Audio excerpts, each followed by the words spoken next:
মণিপুরের সাধারণ মানুষরা ঘর ছাড়া, তাদের বাচ্চা কাচ্চা স্কুলে পড়াশোনা করতে পারছে না, 3 বেলা খাবার খেতে পারছে না, কোনো মতে আশ্রয় নিয়ে তারা আছে। মণিপুরের এই যে ঘটনা, এই যে অশান্তি, এই যে মানুষের কষ্ট, এগুলো আমাদের দেশের নিউজ মিডিয়ারা জানাচ্ছে না, বলছে না। কারণটা কি? মণিপুরে বর্তমানে যা অবস্থা, মণিপুর কোথায়? আমাদের দেশেই তো। মণিপুর ভারতবর্ষের রাজ্য তো, নাকি ভারতবর্ষের বাইরের কোনো দেশ? মণিপুর নিয়ে কেন আমাদের দেশের মিডিয়া, ন্যাশনাল মিডিয়ারা কথা বলছে না? কেন আওয়াজ তুলছে না? কেন খবর করছে না? আমাদের ভারতবর্ষের মিডিয়ারা সবসময় পাকিস্তান, ইসরায়েল, ইরান, আমেরিকা, পশ্চিমবঙ্গের রাজনীতি, ভোট, এগুলো নিয়ে পড়ে আছে। কিন্তু আসল ঘটনা কি দেখতে পাচ্ছেন? তাহলে সোশ্যাল মিডিয়ায় যে আমরা দেখতে পাচ্ছি, এগুলো কি ভুল? সোশ্যাল মিডিয়ায় অবস্থা দেখেন, মণিপুরের মানুষজন রাস্তায় নেমে গেছে, মহিলারা রাস্তায় নেমেছে, প্রতিবাদ জানাচ্ছে, ভারতীয় সেনাকে বলছে গো ব্যাক। কেন বলবে? 1 বছর 2 বছর না, 3 বছর ধরে মণিপুর অশান্ত। মণিপুরের মুখ্যমন্ত্রীকে সরিয়ে সেখানে রাষ্ট্রপতি শাসন করা হয়, রাষ্ট্রপতি শাসনটাকে ফের সরিয়ে দিয়ে আবার নতুন করে মুখ্যমন্ত্রী উপমুখ্যমন্ত্রী নিযুক্ত করা হয়। কিন্তু তারপরে আবার শুরু হয়ে গেছে। দুষ্কৃতীদের হামলায় 2টি শিশু মারা গেছে। আর মণিপুরের মানুষজন ভারতবর্ষের প্রধানমন্ত্রীকে আহ্বান জানাচ্ছে, আপনি আসুন মণিপুরে, মণিপুরকে শান্ত করুন। মণিপুরের মানুষজন বাঁচতে চায়, মণিপুরের বাচ্চারা পড়াশোনা করতে পারছে না, স্কুল বন্ধ, সাধারণ মানুষ আতঙ্কে আছে, রাত্রে ঘুমোতে পারছে না, বাড়ি ছাড়া, গৃহ ছাড়া, ঠিকমতো খেতে পারছে না। বন্ধুগণ, মণিপুর আমাদের দেশের একটি রাজ্য, আমাদের প্রতিবেশী রাজ্য বলতে পারেন। আমরা পশ্চিমবঙ্গের মানুষ, উত্তরবঙ্গের মানুষ, আমাদের খুব কাছে এই মণিপুর। তো মণিপুরের মানুষের দুঃখ দেখে আমাদের দুঃখ হওয়া উচিত।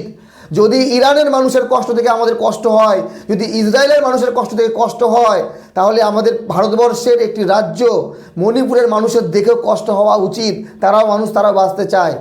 যেভাবে তারা আবেদন জানাচ্ছে, কাকুতি মিনতি করছে, ভারতবর্ষের মিডিয়া এই রকমটা দেখাচ্ছে না কেন? প্রশ্ন।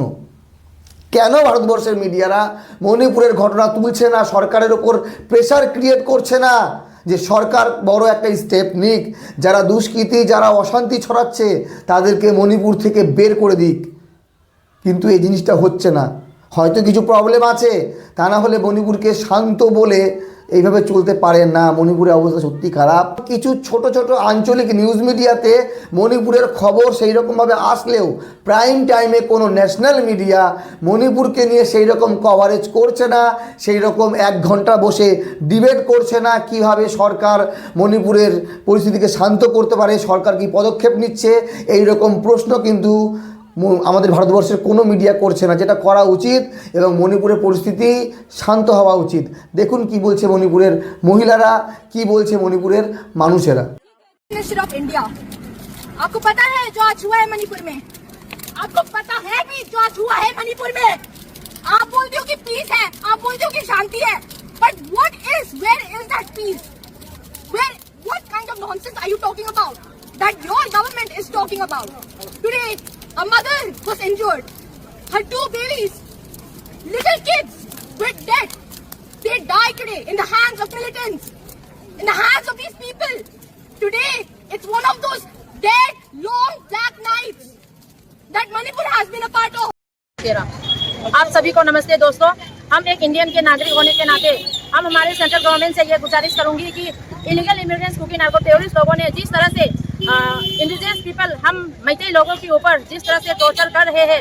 छोटी सी बच्ची, 6 महीने की लड़की और 5 साल के लड़के जो अपने माँ के साथ सो रहे थे, उनके ऊपर illegal immigrants Kuki narco terrorist लोगों ने बम के द्वारा अटैक करने पर छोटी सी 2 बच्ची अब हमारे बीच नहीं रहे। यही नहीं, ऐसे अनगिनत कई सारे घटनाएं हैं जो कुकी लोगों ने मैतेई लोगों के ऊपर बम के द्वारा अटैक किया, ड्रोन बॉम्बिंग के द्वारा। यही नहीं, अनगिनत ऐसे Go back, go back, go back.